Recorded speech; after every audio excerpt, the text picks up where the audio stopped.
नमस्कार, आप देख रहे हैं टीडी न्यूज। मैं हूं आंचल गुलाटी। आगे बढ़ने से पहले एक नजर सुर्खियों की तरफ। 5 देशों की यात्रा के चौथे चरण में ब्राजील पहुंचे प्रधानमंत्री मोदी का रियो डी जेनेरो में भव्य स्वागत। भारतवंशियों में जबरदस्त उत्साह। प्रधानमंत्री मोदी 17वें ब्रिक्स शिखर सम्मेलन में होंगे शामिल।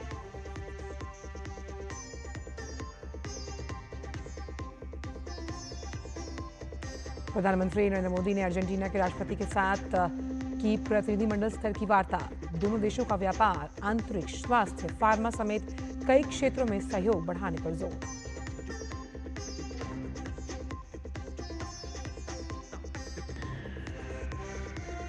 तिब्बती धर्मगुरु दलाई लामा का आज 90वां जन्मदिन। प्रधानमंत्री नरेंद्र मोदी ने दी बधाई। प्रेम, करुणा, धैर्य और नैतिक अनुशासन का बताया प्रतीक।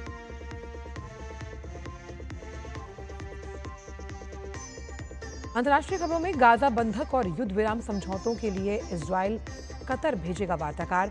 हमास की अस्वीकार्य मांगों के बावजूद होगी वार्ता। वॉशिंगटन में कल नेतन्याहू और ट्रंप के बीच होगी मुलाकात।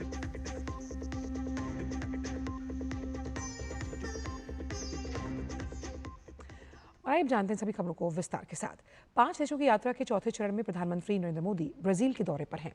प्रधानमंत्री मोदी रियो डी जेनेरो में आयोजित 17वें ब्रिक्स शिखर सम्मेलन में हिस्सा लेंगे। इसमें वैश्विक शासन सुधार, जलवायु परिवर्तन चुनौतियां, आर्टिफिशियल इंटेलिजेंस सहित अन्य मुद्दों पर चर्चा होगी। सम्मेलन के बाद प्रधानमंत्री मोदी ब्राजील के राष्ट्रपति के साथ द्विपक्षीय बैठक करेंगे, जिसमें कई महत्वपूर्ण समझौते होने की संभावना है।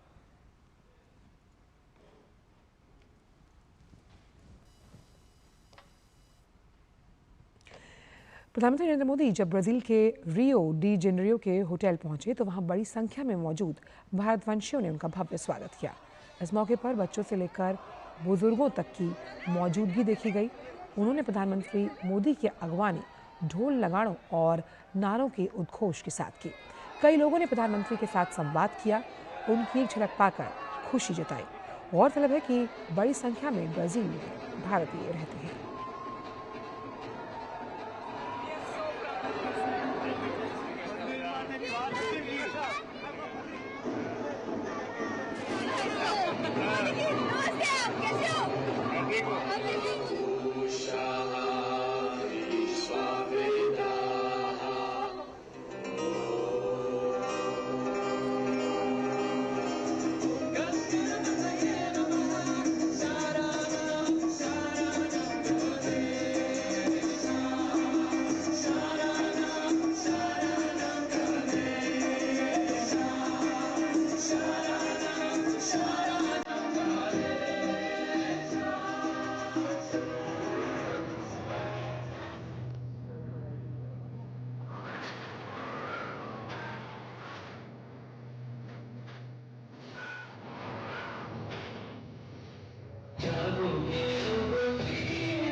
और ऑपरेशन सिंदूर पर कलाकारों ने एक मनमोहक प्रस्तुति पेश की, जिसका प्रधानमंत्री ने प्रशंसा की है।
और भारत में बड़ी संख्या में उद्यमी भी रियो डी जेनेरो पहुंचे। भारतीय उद्योगपति ब्राजील के साथ व्यापार में सहयोग को लेकर इच्छुक हैं। उनसे खास बात की हमारे संवाददाता अखिलेश सुमन ने। रियो द जेनेरो में 6-7 जुलाई को ब्रिक्स समिट होने वाला है और उस ब्रिक्स समिट के पहले भारत और कई तरह के आयोजन कर रहा है।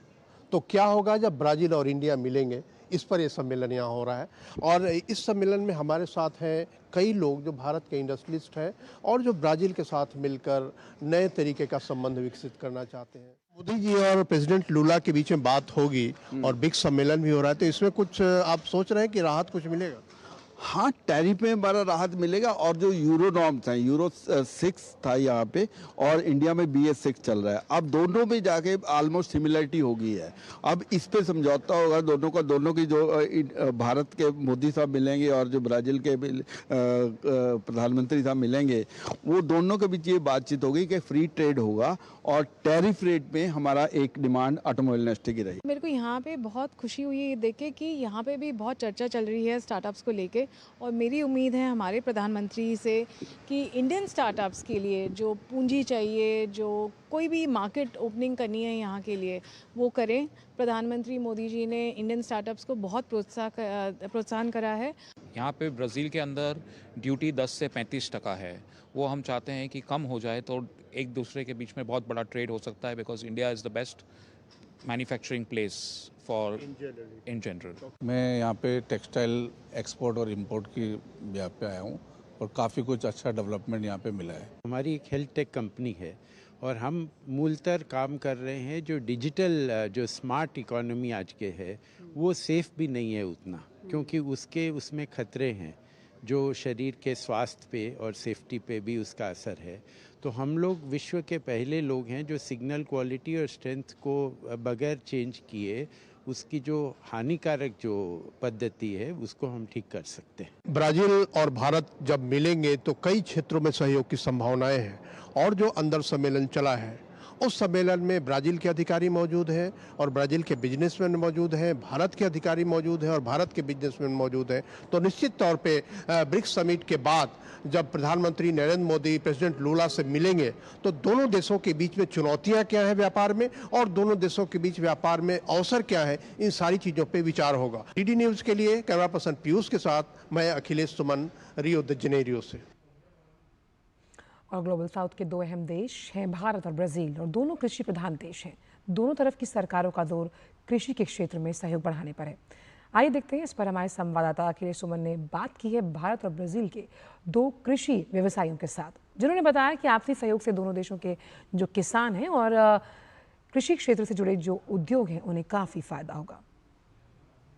दुनिया के ग्लोबल साउथ में जिन 2 देशों के पास कृषि में काफ़ी महारत है वो है भारत और ब्राज़ील। मनीष जी, आपकी एग्रीकल्चर प्रोसेसिंग में रुचि है, आप एग्रीकल्चर में बाहर भी इन्वेस्ट करना चाहते हैं या बाहर से पूंजी आकर्षित करना चाहते हैं। ये जो ब्राज़ील के जो हमारे जो टियागो बोल रहे हैं, इनसे क्या फ़ायदा हो सकता है भारत के किसानों को?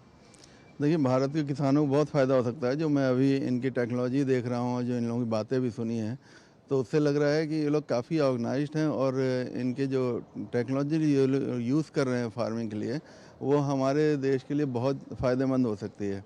अगर हम लोग, जैसा कि हमारी गवर्नमेंट FPOs को प्रमोट कर रही है, FPOs के थ्रू हम जो छोटे फार्मर्स हैं उनको हम कंबाइन करके और उसके साथ में कोल्ड चेन का इस्तेमाल करते हुए अगर इनकी टेक्नोलॉजीज़ को यूज़ करेंगे तो हम फार्मर्स को एक अच्छा प्राइस भी दे पाएंगे और अच्छा प्रोडक्शन भी हम लोग वहाँ पे कर पाएंगे। तो भारत के एग्रीकल्चर के क्षेत्र में अगर भारत और ब्राज़ील में कोई सहयोग होता है तो उससे क्या करेंगे? यहाँ पूंजी लगाएंगे, यहाँ की पूंजी वहाँ ले जाएंगे या यहाँ की टेक्नोलॉजी वहाँ ले जाएंगे? कैसे ये सहयोग होगा? दोनों चीज़ें हो सकती हैं, क्योंकि यहाँ पर लैंड बैंक बहुत ज़्यादा है इनके पास, तो इनके पास जो है एग्रीकल्चर बेस बहुत स्ट्रॉन्ग है। तो हम यहाँ से भी प्रोडक्ट्स को भी उधर ले जा सकते हैं, वहाँ यहाँ की टेक्नोलॉजीज़ भी वहाँ ले जा सकते हैं और वहाँ पर भी कुछ ऐसे प्रोडक्ट्स हैं जो हम यहाँ पर भी ला सकते हैं। तो इसके ऊपर अभी हम लोग और थोड़ा मंथन करेंगे और उसके बाद कुछ अच्छी चीज़ें निकल के आने की उम्मीद है इन आने वाले 2 दिनों में। कल अपने PM साहब भी आ रहे हैं जो कि हमेशा हम लोग लिए एनर्जी बूस्टर रहे हैं, तो definitely we are looking forward कि कुछ ना कुछ अच्छा हमें और सहयोग मिले। तो भारत और ब्राज़ील के बीच में जो संबंध है उन संबंधों में एग्रीकल्चर एक खास उसका फैक्टर है। और अगर एग्रीकल्चर के क्षेत्र में भारत और ब्राज़ील साथ में बढ़ें तो निश्चित तौर पे ग्लोबल साउथ के लिए एक बहुत बड़ा अचीवमेंट होगा, ताकि अमेरिका या वेस्टर्न कंट्रीज़ पर एग्रीकल्चर के मामले में, नई तकनीक के मामले में हमारी निर्भरता कम होगी। और ख़ास बात यह है कि ब्राज़ील में भी छोटे किसान हैं और भारत में भी छोटे किसान हैं, तो एक दूसरे की आवश्यकताओं को ये ज़्यादा अच्छे तरीके से समझ सकते हैं।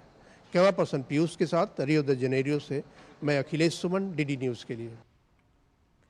हर साल दुनिया भर के लाखों लोग रियो डी जेनेरियो के क्राइस्ट द रिडीमर की प्रतिमा को देखने पहुंचते हैं। इस प्रतिमा की ऊंचाई 30 मीटर है। इसे रियो की पहचान माना जाता है। इस मशहूर प्रतिमा का जायजा लिया हमारे संवाददाता अखिलेश सुमन ने। आइए देखते हैं ब्राजील की सांस्कृतिक और आध्यात्मिक पहचान की एक झलक। दुनिया को आशीर्वाद देने की मुद्रा में खड़ी ईसा मसीह की ये प्रतिमा रियो द जेनेरियो के कोरकोवाडो पहाड़ पर स्थित है। इसे माना जाता है ब्राजील की परंपरा में, ब्राजील के धार्मिक सहिष्णुता में और ब्राजील में शांति, दया और करुणा दिखाने में इस मूर्ति को एक प्रतीक माना जाता है।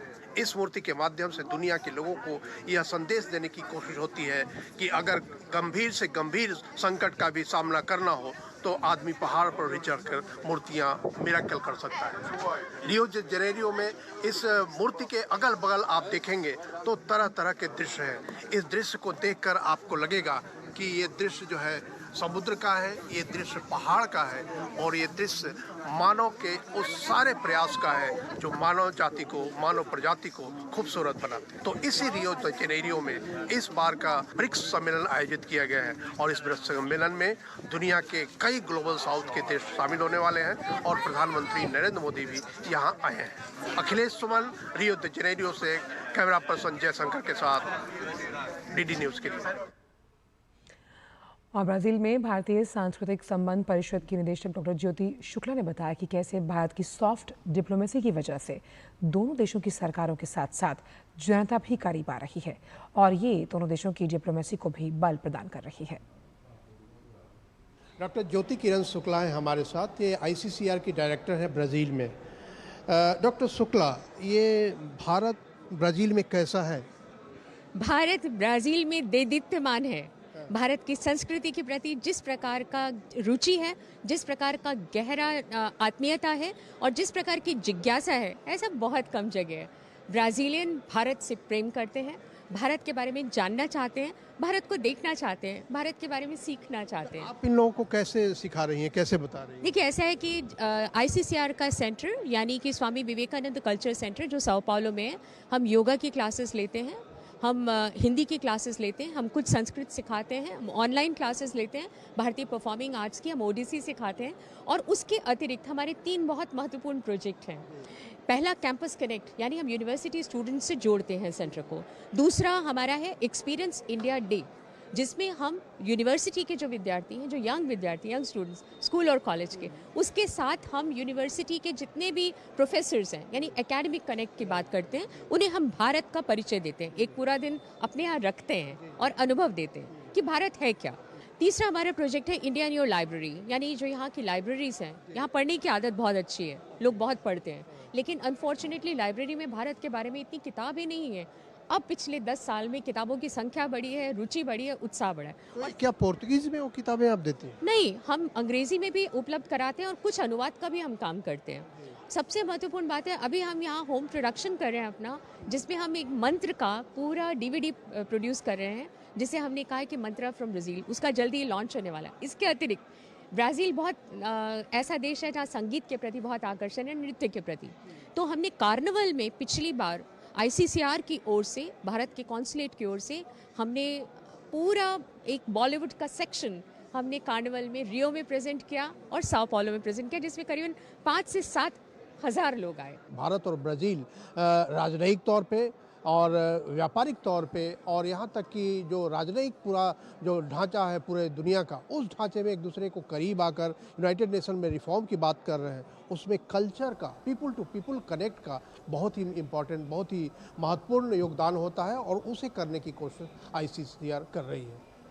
कैमरा पर्सन पीयूष के साथ मैं यहाँ रियो द जेनेरियो से अखिलेश सुमन, DD न्यूज़ के लिए। ग्लोबल साउथ के अहम समूह ब्रिक्स का शिखर सम्मेलन आज से ब्राजील के रियो डी जेनेरो में होने वाला है। प्रधानमंत्री इस शिखर सम्मेलन में भारत का पक्ष रखेंगे। इस बार का सम्मेलन ऐसे समय में हो रहा है जब वैश्विक दक्षिण के मुद्दों पर सहयोग और नेतृत्व को नई दिशा देने की जरूरत महसूस की जा रही है। देखिए रिपोर्ट। ब्रिक्स शिखर सम्मेलन की शुरुआत आज वैश्विक शासन प्रणाली में सुधार की चर्चा से होगी। इस सत्र में केवल ब्रिक्स के पूर्ण सदस्य हिस्सा लेंगे। इसके बाद एक वर्किंग लंच के दौरान शांति और सुरक्षा के मुद्दों पर चर्चा होगी। दिन का तीसरा एजेंडा बहुपक्षवाद को मजबूत करना, आर्थिक और वित्तीय मामलों के साथ साथ आर्टिफिशियल इंटेलिजेंस पर केंद्रित होगा। शाम को सभी नेताओं के लिए एक औपचारिक स्वागत समारोह आयोजित किया जाएगा। The program on the 6th includes the first agenda item is the reform of the global governance, and thereafter there is the second item on the agenda, the peace and security, which is in the working lunch format. 7 जुलाई को सम्मेलन का चौथा agenda पर्यावरण COP30 और वैश्विक स्वास्थ्य होगा, जो कि नवंबर में ब्राजील COP30 की मेजबानी करेगा। इसलिए जलवायु परिवर्तन एक अहम मुद्दा रहेगा। सम्मेलन के बाद 4 अहम घोषणाएं होने की उम्मीद है। वैश्विक शासन और AI पर नेताओं का वक्तव्य, जलवायु वित्त पर फ्रेमवर्क घोषणा, सामाजिक रूप से निर्धारित बीमारियों को समाप्त करने की साझेदारी, ब्रिक्स नेताओं की घोषणा। 4 रिपोर्ट भी नेताओं को सौंपी जाएंगी। राष्ट्रीय सुरक्षा सलाहकारों की बैठक, व्यापार परिषद, महिला व्यापार परिषद और सिविल सोसाइटी काउंसिल की report. The next day, which is on the 7th July, the fourth item of the agenda is environment, COP30 and global health. As you are aware that Brazil will also be hosting COP30 later in the year in November, which is why climate change and COP issues become very important. Brazil की अध्यक्षता में ये सम्मेलन वैश्विक दक्षिण की आकांक्षाओं को स्वर देने की कोशिश है। भारत की प्राथमिकताएं भी इन मुद्दों के साथ काफी हद तक मेल खाती हैं। ब्रिक्स शिखर सम्मेलन के दौरान प्रधानमंत्री नरेंद्र मोदी अलग से कई देशों के नेताओं के साथ भी द्विपक्षीय बातचीत करेंगे। भारत अगले साल ब्रिक्स की अध्यक्षता करेगा। ऐसे में प्रधानमंत्री मोदी की यह यात्रा भविष्य के एजेंडे के लिहाज से और भी अहम मानी जा रही है। ब्रिक्स में 10 पूर्ण सदस्य देशों के अलावा 12 साझेदार देश, 8 आमंत्रित राष्ट्राध्यक्ष और 7 क्षेत्रीय और बहुपक्षीय संगठनों के प्रमुख भी सम्मेलन में हिस्सा ले रहे हैं। 10 परमानेंट सदस्यों वाला ब्रिक्स आज अपने स्थापना के सबसे गंभीर चुनौतीपूर्ण समय से गुजर रहा है। अमेरिकी राष्ट्रपति डोनाल्ड ट्रंप की टैरिफ चुनौतियां और मध्य पूर्व में लगातार संघर्ष ब्रिक्स के लिए परेशानियां बढ़ा रही हैं। इसलिए आज ब्रिक्स की सफलता इस बात पर निहित नहीं है कि कितने सदस्य देश इसमें शामिल होने की इच्छा रखते हैं, बल्कि इसकी सफलता इस बात में है कि जो देश सदस्य हैं वो देश एक दूसरे की संप्रभुता का ख्याल रखें और आपसी मुद्दों को बातचीत से हल करने की कोशिश करें। अगर ब्रिक्स इस रास्ते पर बढ़ेगा तो निश्चित तौर पर वो ग्लोबल साउथ की आवाज़ बन सकता है। DD न्यूज़ के लिए रियो द जेनेरो से पीयूष कैमरा पर्सन और जयशंकर कैमरा पर्सन के साथ मैं अखिलेश सुमन। और फिलहाल वक्त एक छोटे से ब्रेक का है।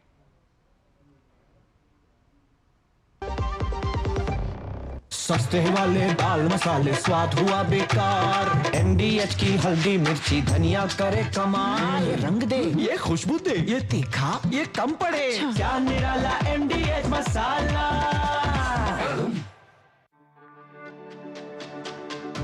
मेरी पसंद, मेरी पसंद,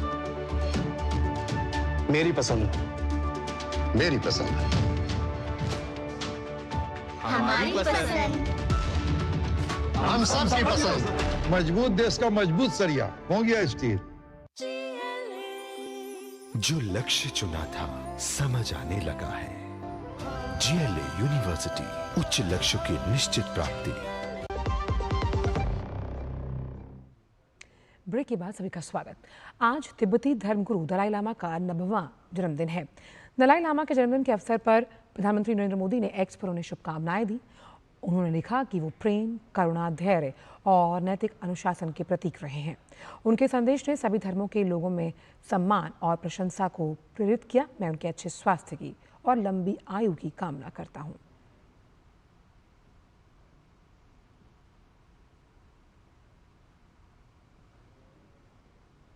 आज मुहर्रम की 10वीं तारीख यानी यौम आशूरा है।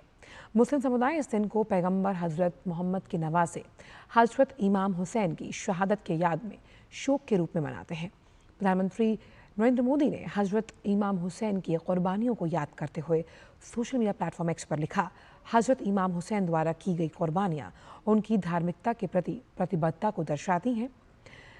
वो लोगों को विपरीत परिस्थितियों में सच्चाई का साथ देने के लिए प्रेरित करते हैं।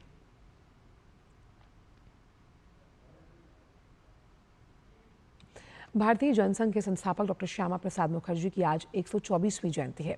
इस अवसर पर केंद्रीय मंत्री अश्विनी वैष्णव, दिल्ली की मुख्यमंत्री रेखा गुप्ता, दिल्ली विधानसभा अध्यक्ष विजेंद्र गुप्ता, भाजपा प्रदेश अध्यक्ष वीरेंद्र सचदेवा समेत अन्य भाजपा नेताओं ने उन्हें पुष्पांजलि अर्पित की।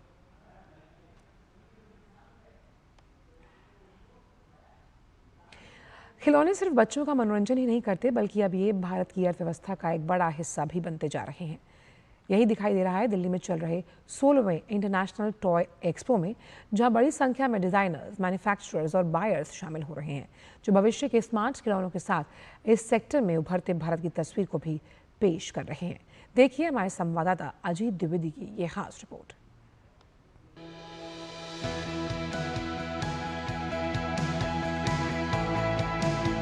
जहां तक नजर जा रही है, बस खिलौने ही खिलौने दिखाई दे रहे हैं।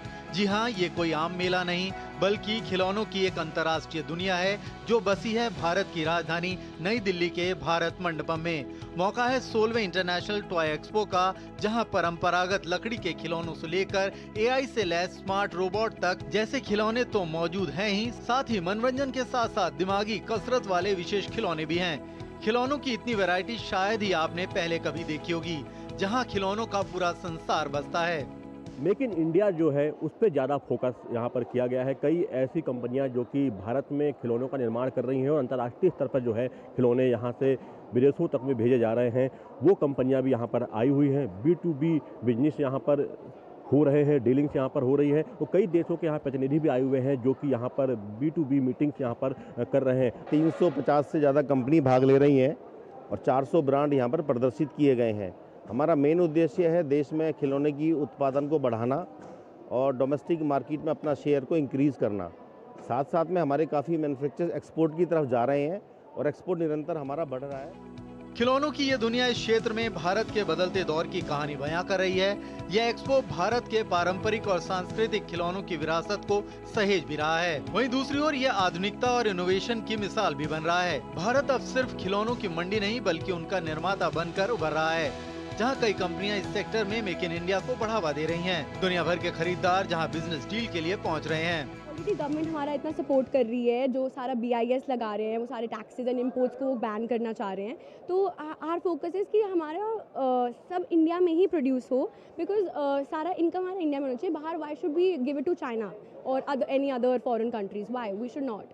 हम लोग ज़्यादा से ज़्यादा वुडन खिलौने पे ध्यान दे रहे हैं, क्योंकि वुडन खिलौने एक तो एनवायरमेंटल फ्रेंडली है, उसमें नॉन टॉक्सिक रहता है, तो बच्चों को कहीं हार्मनेस नहीं पहुंचने वाला है।